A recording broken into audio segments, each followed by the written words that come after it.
Je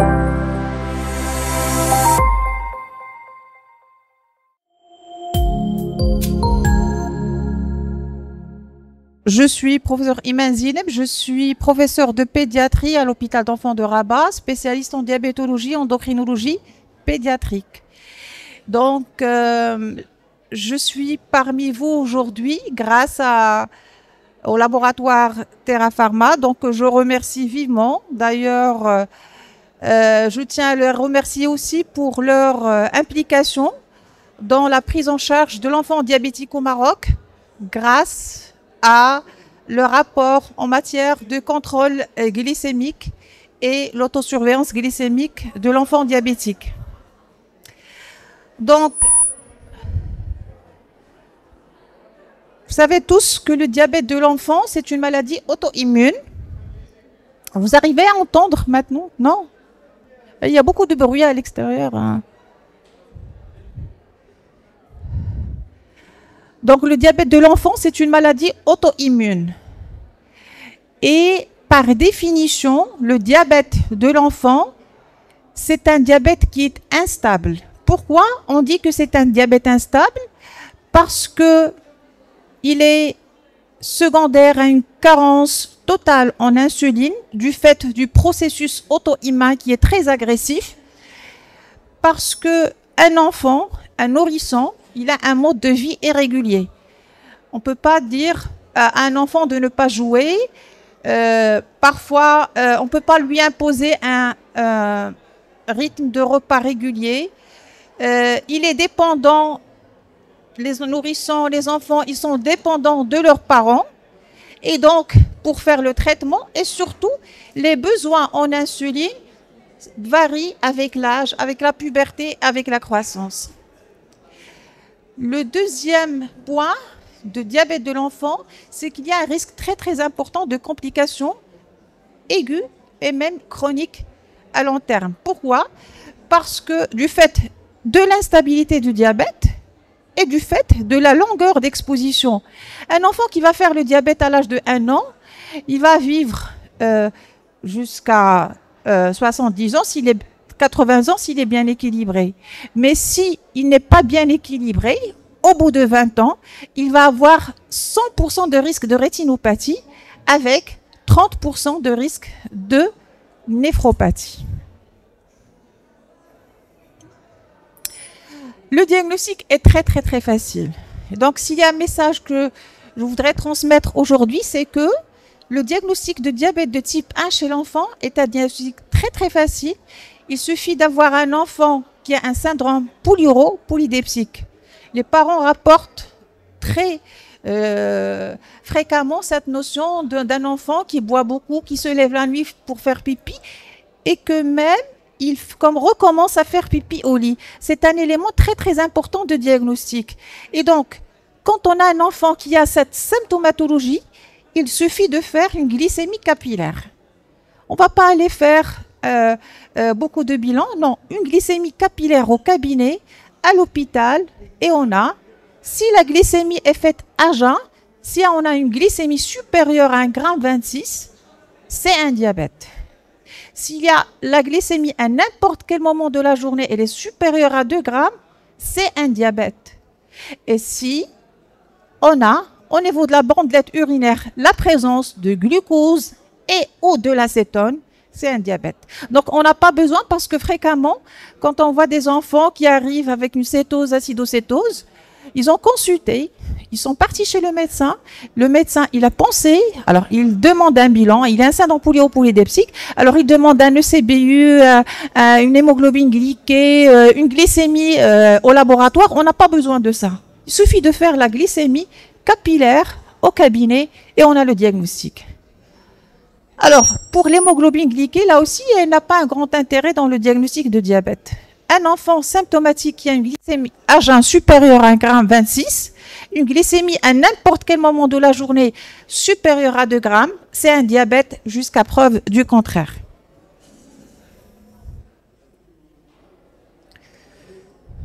Oh là là, ça ne marche pas là aussi.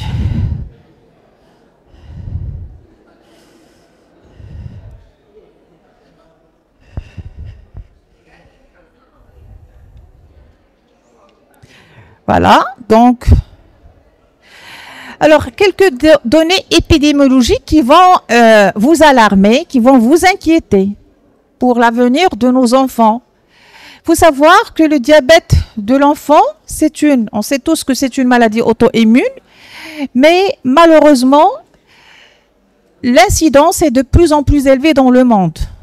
Et vous savez tous très bien que l'incidence la plus élevée dans le monde, c'est les pays scandinaves, notamment la Thaïlande, avec une incidence qui arrive jusqu'à 60 nouveaux cas pour 100 000 enfants.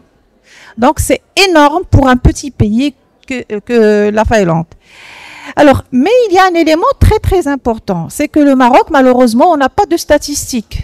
Il y a des statistiques pour le diabète de type 2 et puis on n'a pas de statistiques pour le diabète de type 1, notamment pour l'enfant. On travaille actuellement sur un registre au niveau de l'hôpital d'enfants de Rabat. Mais ce qui est alarmant, c'est que un pays voisin qui est l'Algérie et qui ont un registre, ils ont une incidence qui est très élevée aussi.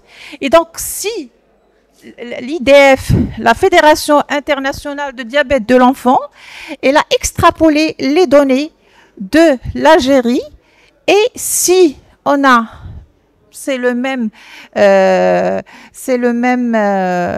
climat, la même chose, donc on a de plus en plus d'enfants diabétiques. Alors la Fédération internationale de diabète de l'enfant, elle a estimé qu'il y avait 3600 nouveaux cas d'enfants diabétiques au Maroc chaque année. Ça, c'était en 2019. En 2021, ce chiffre est passé à 5100. Ça, c'est des chiffres. Mais peut-être que les chiffres sont beaucoup plus importants. Et certainement, parce que tout le monde n'a pas accès aux soins. Il y a les régions enclavées. Et puis, il y a des enfants qui décèdent parce que le diagnostic n'a pas été fait. Voilà. Donc, vous voyez très bien que quand même, donc l'incidence et les nouveaux cas, et c'est des chiffres très très alarmants. Le Maroc, il fait partie du top 10 mondial. Les 10 premiers pays où l'incidence est la plus élevée, le Maroc en fait partie. Donc c'est très très inquiétant. Et ça, nous, on le vit, hein, on le voit dans notre pratique quotidienne. Il y a des chiffres. Donc on a fait il y a quelques années une publication qui a démontré que de plus en plus, on a de plus en plus d'enfants diabétiques. Et donc et puis on a actualisé, c'est en cours de publication. Après le Covid, on a de plus en plus d'enfants diabétiques. On est arrivé à 300 nouveaux au niveau de l'hôpital d'enfants de Rabat, en sachant que à Rabat, il y a d'autres hôpitaux, d'autres cliniques, il y a d'autres enfants. Mais là, c'est que les chiffres de l'hôpital d'enfants de Rabat. On a à peu près 300 nouveaux cas par an. Mais ce qui est plus alarmant encore, c'est l'âge. Vous avez vu en 2017, 30% des nouveaux patients, des petits enfants de moins de 15 ans, ils avaient moins de 2 ans. Alors, vous imaginez la difficulté de la prise en charge de ces enfants. Vous imaginez, on a à peu près plus de 250 cas. C'est 25 ou 30% de ces enfants, ils avaient moins de 2 ans. C'était des nourrissons. Et donc, c'est dire la difficulté de la prise en charge. Et puis, bien sûr, c'est cette période automne-hiver où il y a de plus en plus. Et ça conforte la théorie des infections virales chez des enfants prédisposés génétiquement.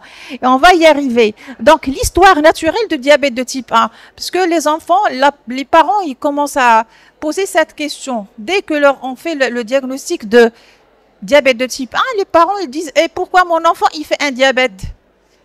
Alors, on n'a pas d'explication, mais ce qu'on peut leur confirmer, c'est que votre enfant, il a été prédisposé génétiquement. Il a, dans le typage HLA, DR3 et ou DR4, qui fait qu'il est prédisposé à faire le diabète. Et pourquoi cet enfant, il va faire le diabète? On ne sait pas. Il y a des facteurs de l'environnement chez ces enfants qui sont prédisposés génétiquement. Et il y a plusieurs hypothèses. Il y avait l'hypothèse des virus qui est confirmée. Il y a l'hypothèse hygiéniste, c'est-à-dire c'est des enfants polyvaccinés. Et c'est vrai que au Maroc, on a maintenant tendance à vacciner trop nos enfants. Pas tous, mais certains. Et donc, vous allez voir, moi, quand je vois les carnets de santé, il y a tous les types de vaccins. C'est enfin, c'est le programme du secteur privé. Il y a beaucoup de... Et en fait, cette théorie, elle a été confortée parce que les pays scandinaves, ils vaccinent trop. Et c'est pour ça qu'ils ont... Mais cette hypothèse, elle n'a jamais été confirmée, hein. C'est une hypothèse. Et puis, il y a l'hypothèse de l'introduction précoce de gluten. Il y a l'hypothèse de l'absence de l'allaitement maternel. Mais ça reste des hypothèses qui n'ont jamais été confirmées. Donc, c'est des enfants donc prédisposés génétiquement qui, à l'occasion d'un facteur X, ils commencent à développer des anticorps qui vont attaquer la cellule bêta et petit à petit, il y a le stade de 1 où il y a le développement des anticorps, mais il n'y a aucun signe clinique.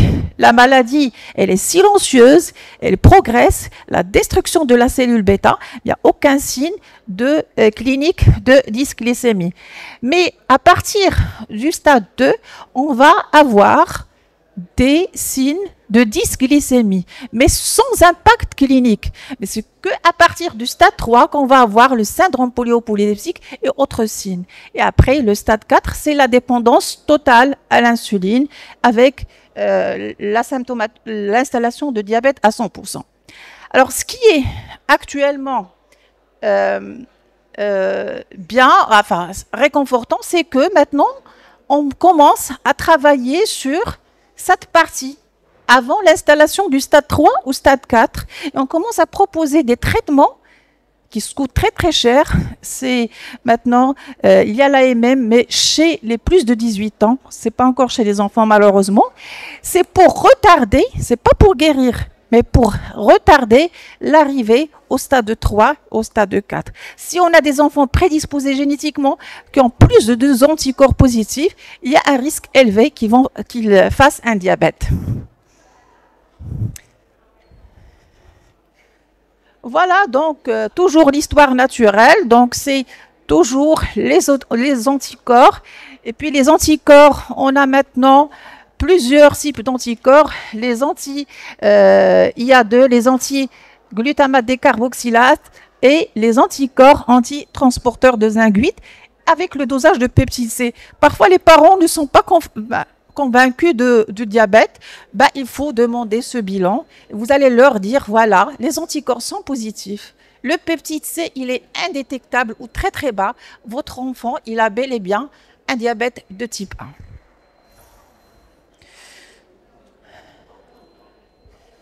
1. Alors, la prise en charge de diabète de type 1, elle est axée sur l'éducation thérapeutique. S'il n'y a pas d'éducation thérapeutique, on ne peut pas prendre en charge un enfant diabétique. Et moi, je le dis aux patients parce qu'ils font le tour des médecins. Ils viennent de Casa, de Fès, de Rabat, ils partent à Necker, ils partent à Robert Debré, ils partent en Allemagne pour chercher quelque chose qui n'existe pas. Mais s'il n'y a pas, même avec tous les moyens technologiques actuels, s'il n'y a pas d'éducation thérapeutique, on ne peut pas avancer dans la prise en charge de l'enfant diabétique. Et cette éducation thérapeutique, elle est axée sur, bien sûr, l'insuline. C'est un traitement par insuline, malheureusement, jusqu'à maintenant, à vie. C'est ça la réponse. Maintenant, c'est un traitement à vie. On ne sait pas ce que réserve l'avenir. C'est un traitement par l'insuline à vie, avec une autosurveillance glycémique, avec une alimentation adaptée et équilibrée. Il n'y a pas de régime restrictif. Il n'y a pas de fiche des aliments interdits, des aliments autorisés. Ça, je le déchire. Quand un enfant, il me ramène cette fiche donnée par un collègue, je la déchire, je lui dis, tous les aliments sont permis. Mais c'est une alimentation variée, équilibré. Un enfant de 3 ans diabétique, il va manger la même chose qu'un enfant qui n'a pas de diabète. Bien sûr, on insiste beaucoup sur l'activité physique régulière, ça améliore la sensibilité à l'insuline.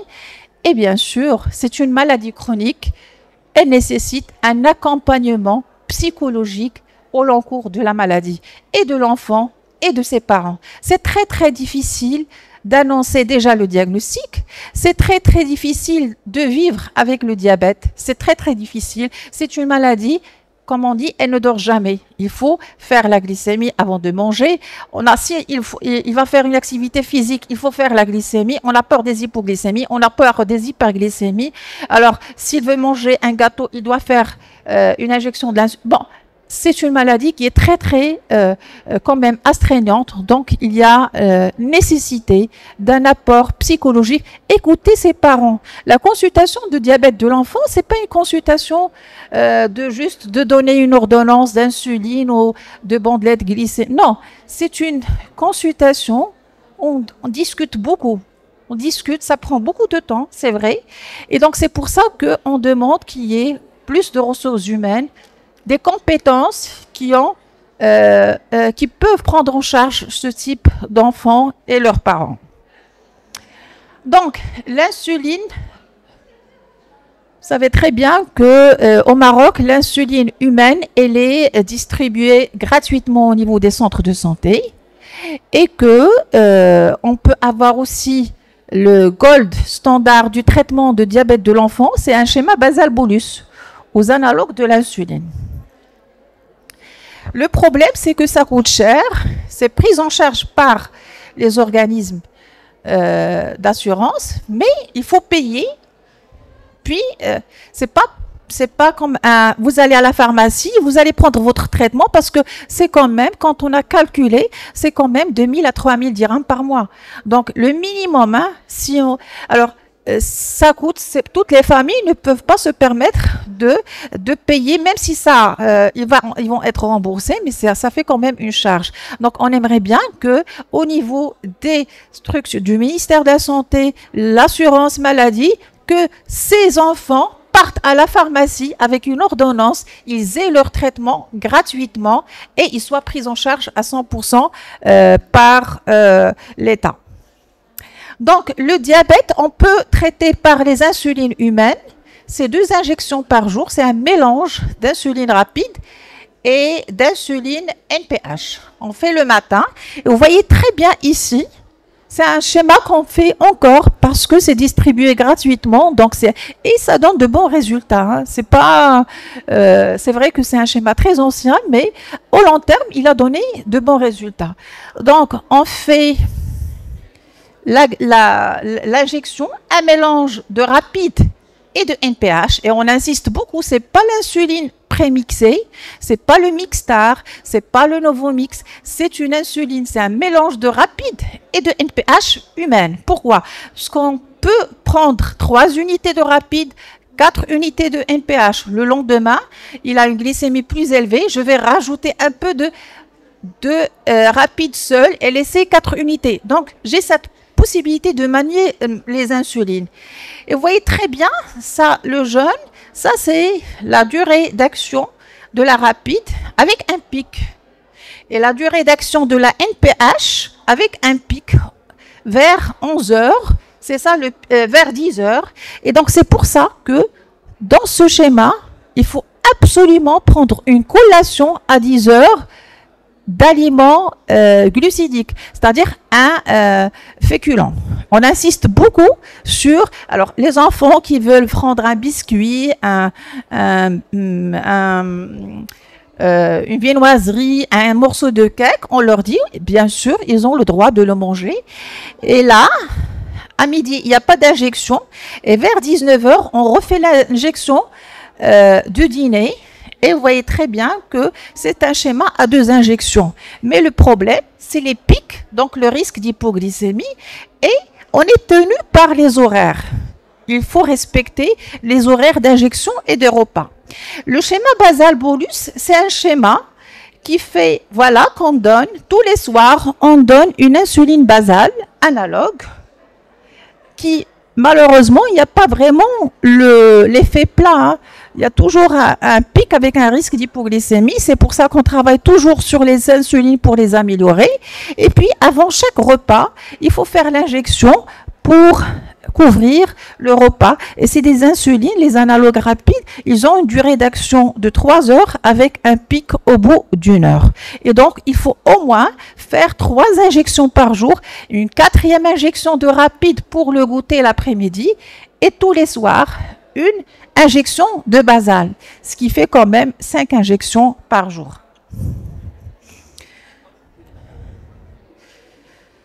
Alors, l'alimentation, c'est un pilier de la prise en charge de l'enfant diabétique. Et maintenant, il y a avec l'ère de l'intelligence artificielle, il y a des applications qui sont vraiment extraordinaires, hein. Il suffit de scanner le plat et vous avez le contenu en glucides, c'est magnifique, hein.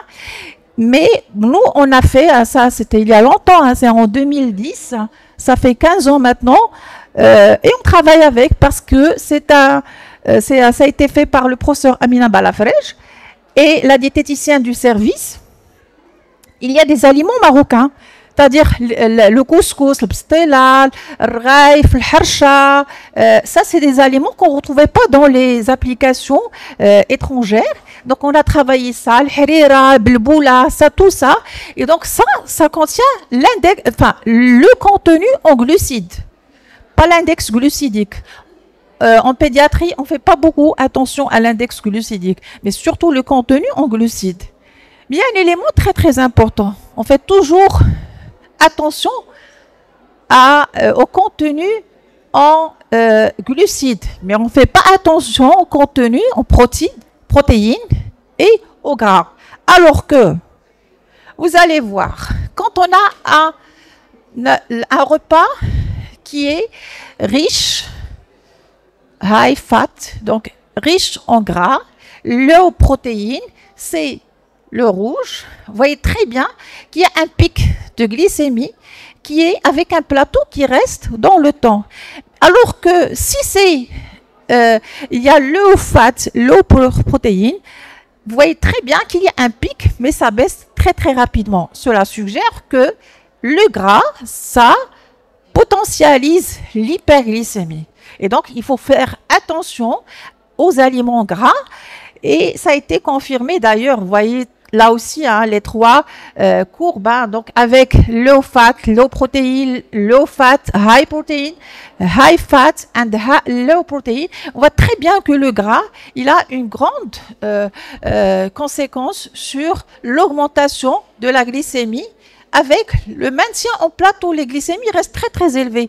Et d'ailleurs, ça, nous, on l'a vu, hein, quand on a fait le CGMS, l'autosurveillance glycémique, ou la surveillance glycémique continue de ces enfants. Alors, quand ils prennent le harsha, ou la raif, puisque vous voyez des plateaux de 4 grammes, hein, et ça ne baisse pas. Et c'est pour ça qu'on leur dit, on ne va pas leur dire de ne pas manger. Hein. Non, vous allez manger, mais vous allez rajouter de l'insuline rapide pour faire baisser, au lieu de faire, par exemple, le matin, il prend du pain avec le fromage, avec un verre de lait, il fait 4 unités. Voilà, non, il va manger ce qu'il veut, mais pas tout le temps.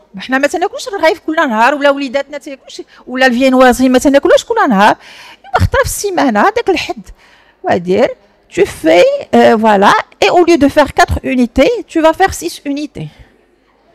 Et comme ça, donc, il faut faciliter pour ne pas frustrer ses enfants. Hein. C'est très, très délicat à... Alors, maintenant, les objectifs glycémiques.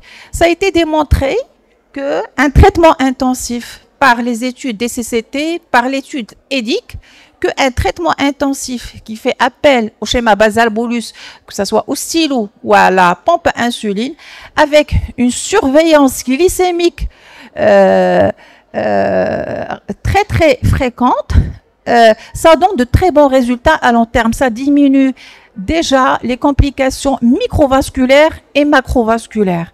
Et donc, il était important d'établir des objectifs. Un enfant qui est diabétique de type 1, il doit se réveiller avec une glycémie qui est inférieure à 1,40. Dans la journée, il ne doit pas dépasser les 1,80. Et donc, ça, c'est des objectifs qui ont été faits par, ça c'est la société anglaise, NICE, L'ISPAD, c'est la Fédération internationale, l'Association internationale de diabète de l'enfant et de l'adolescent, et l'ADA, c'est l'Association américaine de diabétologie. Et donc, il n'y a pas beaucoup de variations entre les objectifs des trois associations. L'hémoglobine qui doit être inférieure à 7%. Avant, c'était 7,5. Maintenant, depuis 2018, l'hémoglobine glyquée doit être inférieure à 7%. Mais, est-ce que la surveillance et cette hémoglobine qu'on faisait tous les 3 mois, est-ce qu'elle est suffisante pour surveiller cet enfant diabétique? Est-ce qu'on peut compter sur... Alors, ah oui, il a une hémoglobine à 6,5, alors il est excellent. Il a un très bon contrôle métabolique. Bon, on va voir.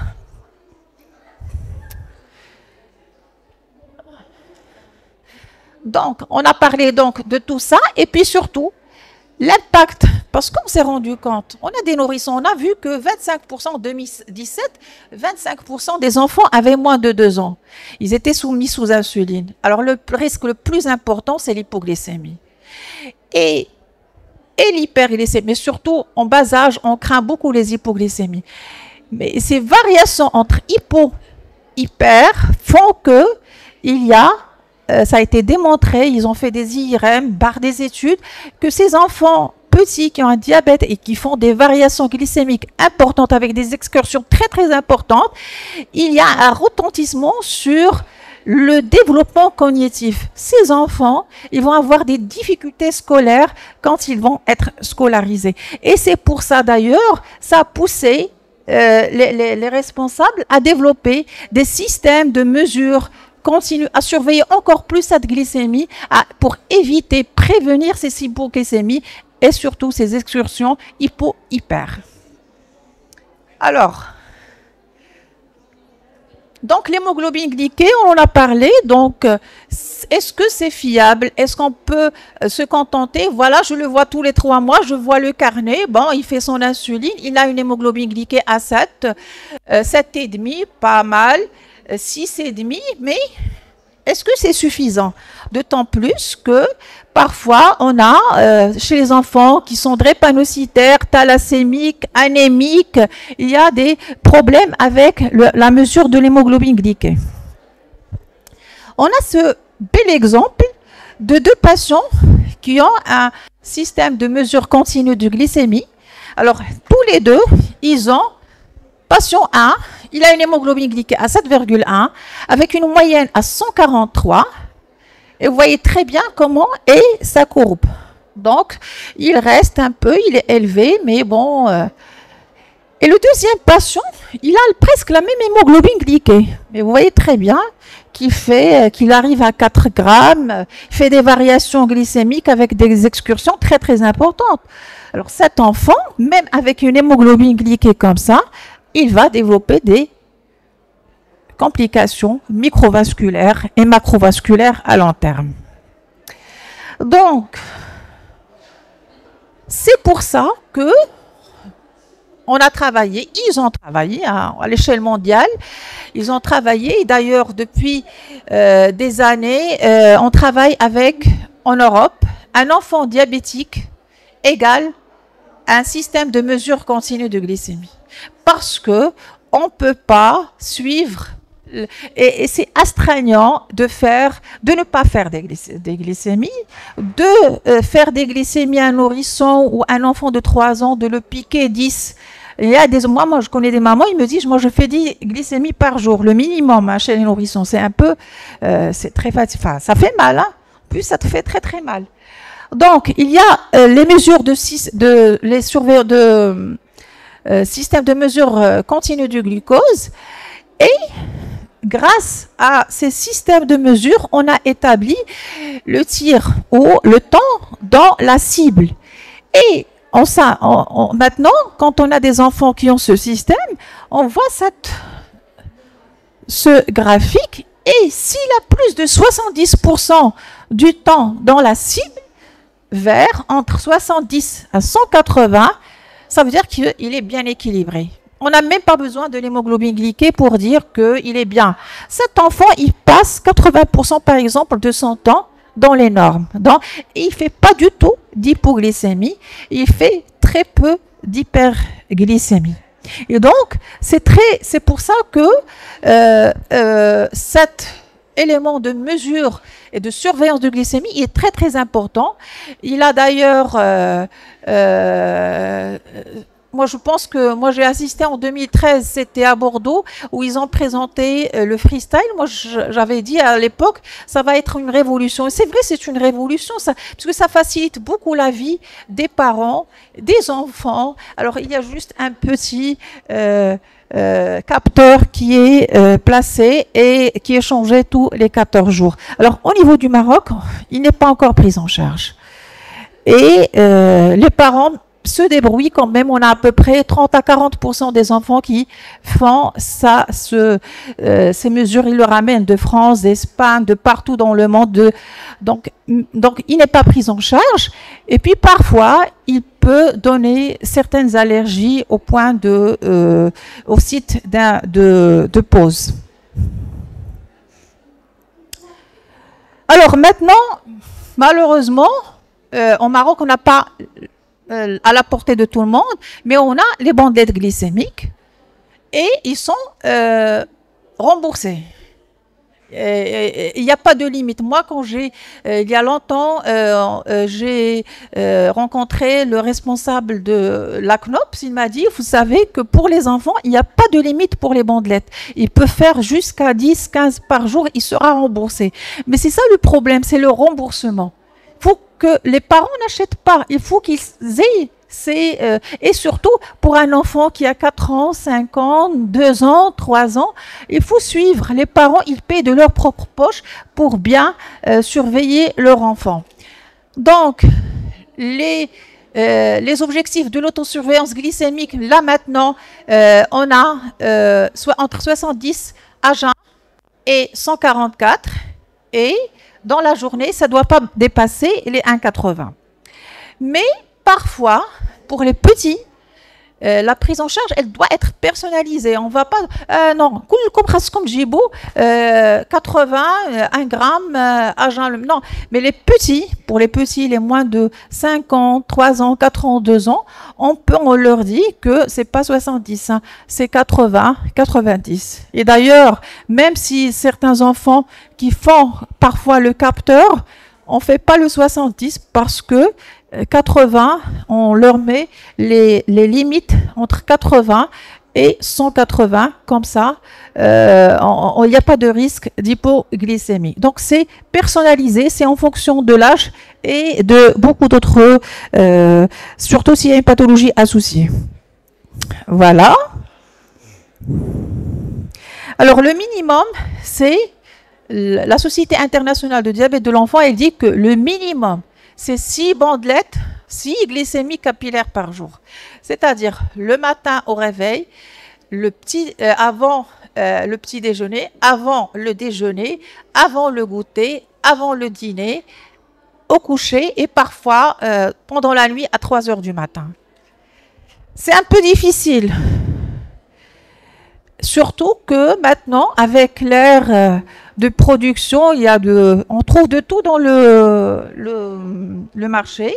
Moi, parfois, si je joue des patients avec des lecteurs que je ne connais pas, et tous les lecteurs ne sont pas fiables parce qu'on va voir que normalement, ces lecteurs doivent répondre à des normes. Et ces normes doivent répondre aux normes de l'Organisation internationale de normalisation ISO et de la FDA.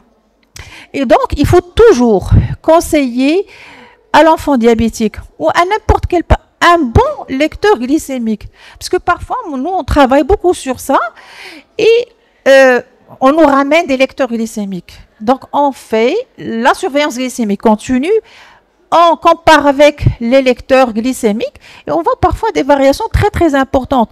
Donc tout ce qui est sur le marché ne peut pas être comme ça prescrit. Il faut savoir que ces lecteurs doivent être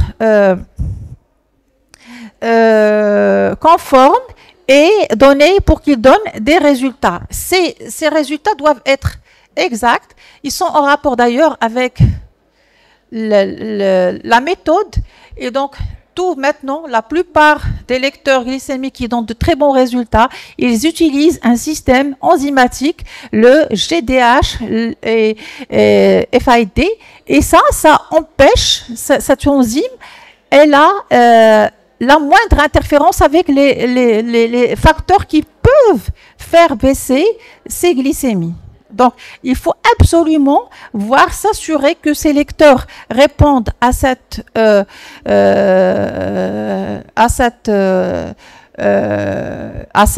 Et puis, surtout, nous, on pense aux enfants parce que parfois, si je dis, ah oui, il a une hypoglycémie. Ben oui, voilà, on va, mais non, il n'a aucun signe clinique.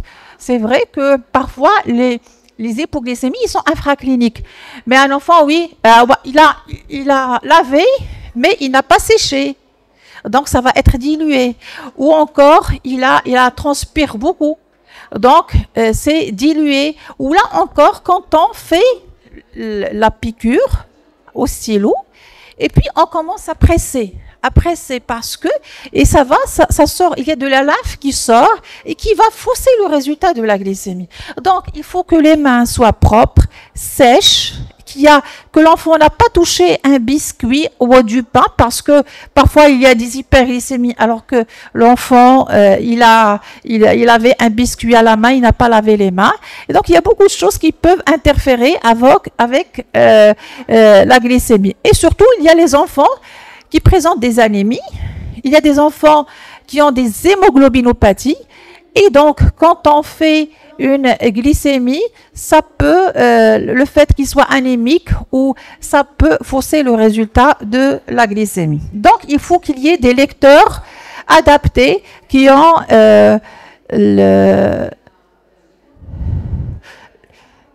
la norme ISO et qui sont connus par le staff technique du service. Alors, il y a plusieurs lecteurs, mais c'est vrai qu'il faut conseiller, il faut conseiller les enfants. Nous, c'est vrai que en pédiatrie, on n'a pas beaucoup d'interférences parce que l'enfant, il ne va pas prendre la L-Dopa, mais il y a la vitamine C, il y a le galactose, il y a l'oxygène ambiant élevé, ça peut fausser, c'est tous des éléments qui peuvent fausser les résultats de la glycémie capillaire. Voilà, donc au moins, c'est 6 injections par jour, pendant la journée, avant le repas, avant les collations, avant le coucher, quand on a une sensation d'hypoglycémie. Et c'est très important de faire ces glycémies pour pouvoir améliorer le contrôle métabolique pour que cet enfant puisse vivre normalement. Si on ne fait pas de glycémie capillaire ou de la surveillance glycémique, ça va beaucoup impacter et la vie de l'enfant, la qualité de vie de l'enfant, de son entourage, et même ça va impacter le contrôle métabolique. Alors, il y a toujours cette question. Pourquoi? Alors, je fais la glycémie au bout de doigt. Il y a le capteur. Il y a une différence entre les deux. Et puis, quand je fais le prélèvement veineux, il y a des différences. Mais bien sûr, il y a de la différence. Là, vous voyez très bien que l'aiguille de capillaire, elle arrive au niveau du capillaire, que le capteur, elle arrive juste au niveau de l'interstitiel.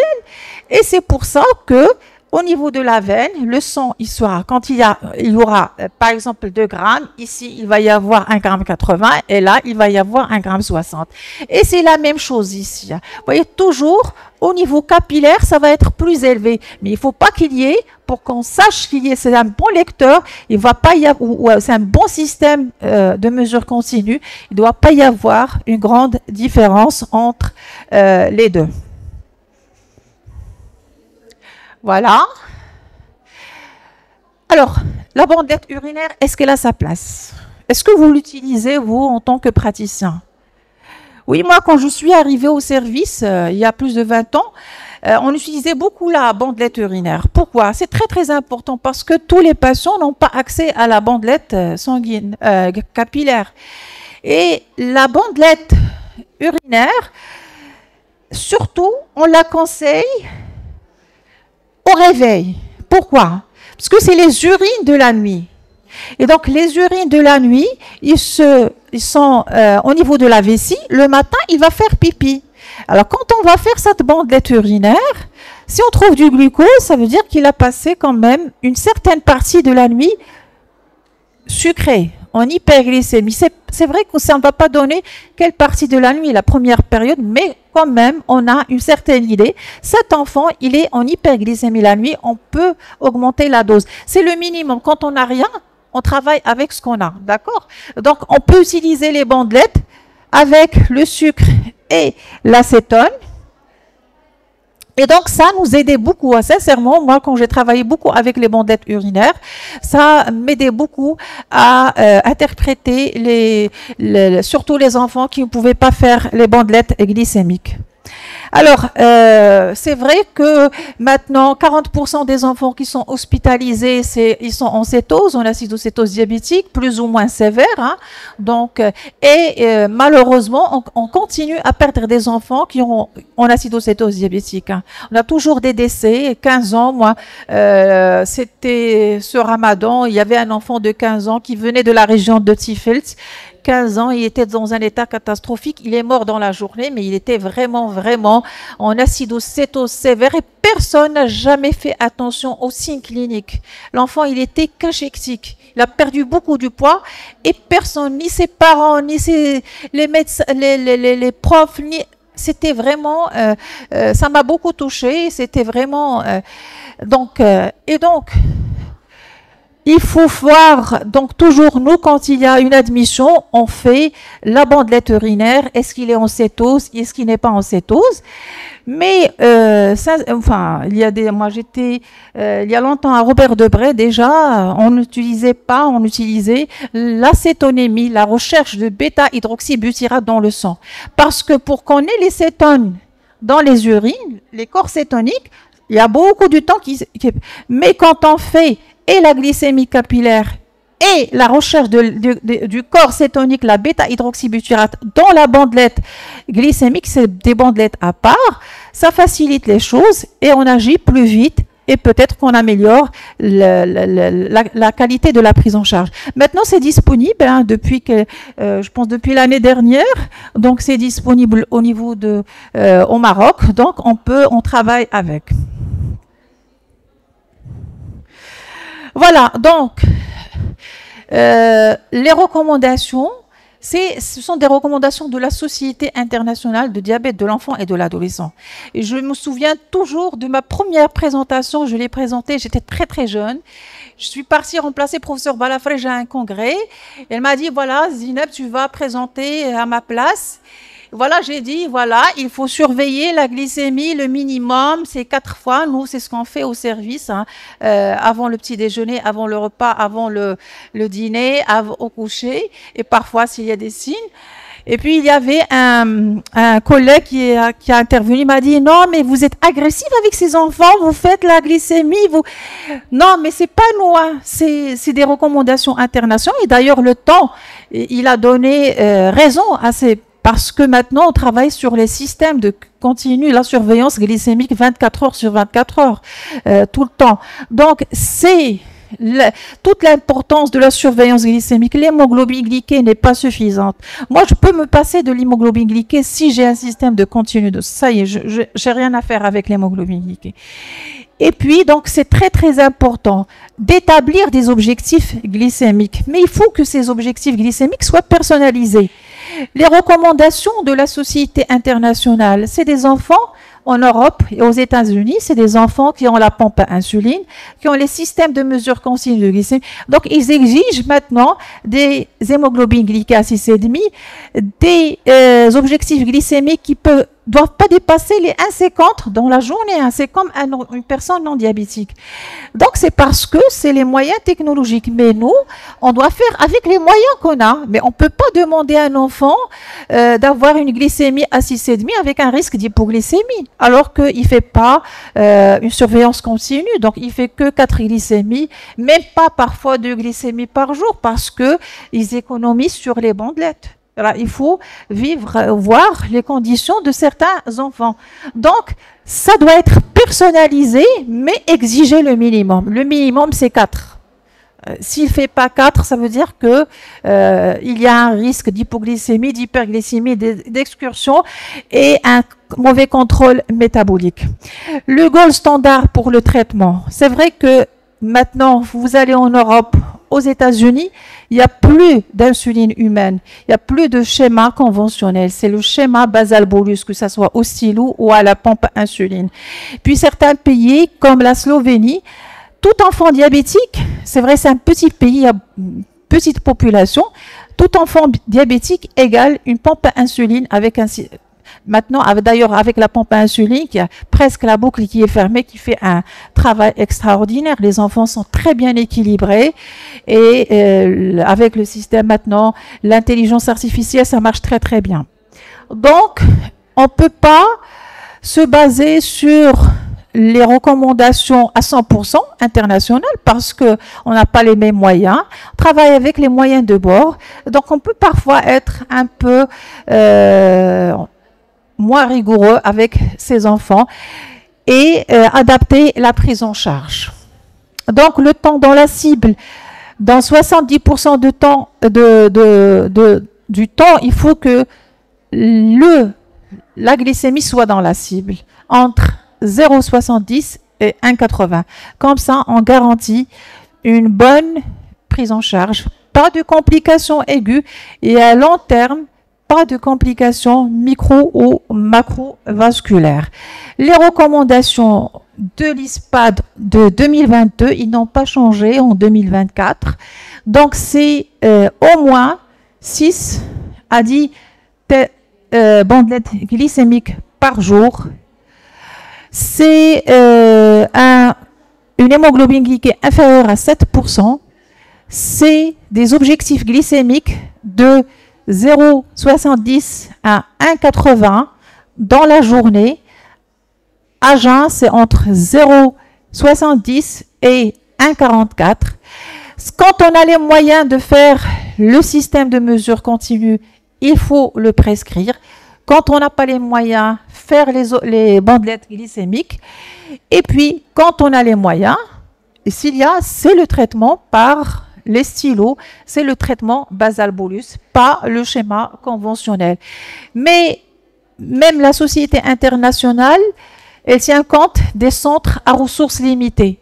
Donc, si on ne peut pas avoir l'idéal, il faut se voir avec les moyens de bord et adapter ce qu'on a à ces enfants diabétiques. Mais moi, je pense personnellement qu'il doit y avoir une égalité des soins.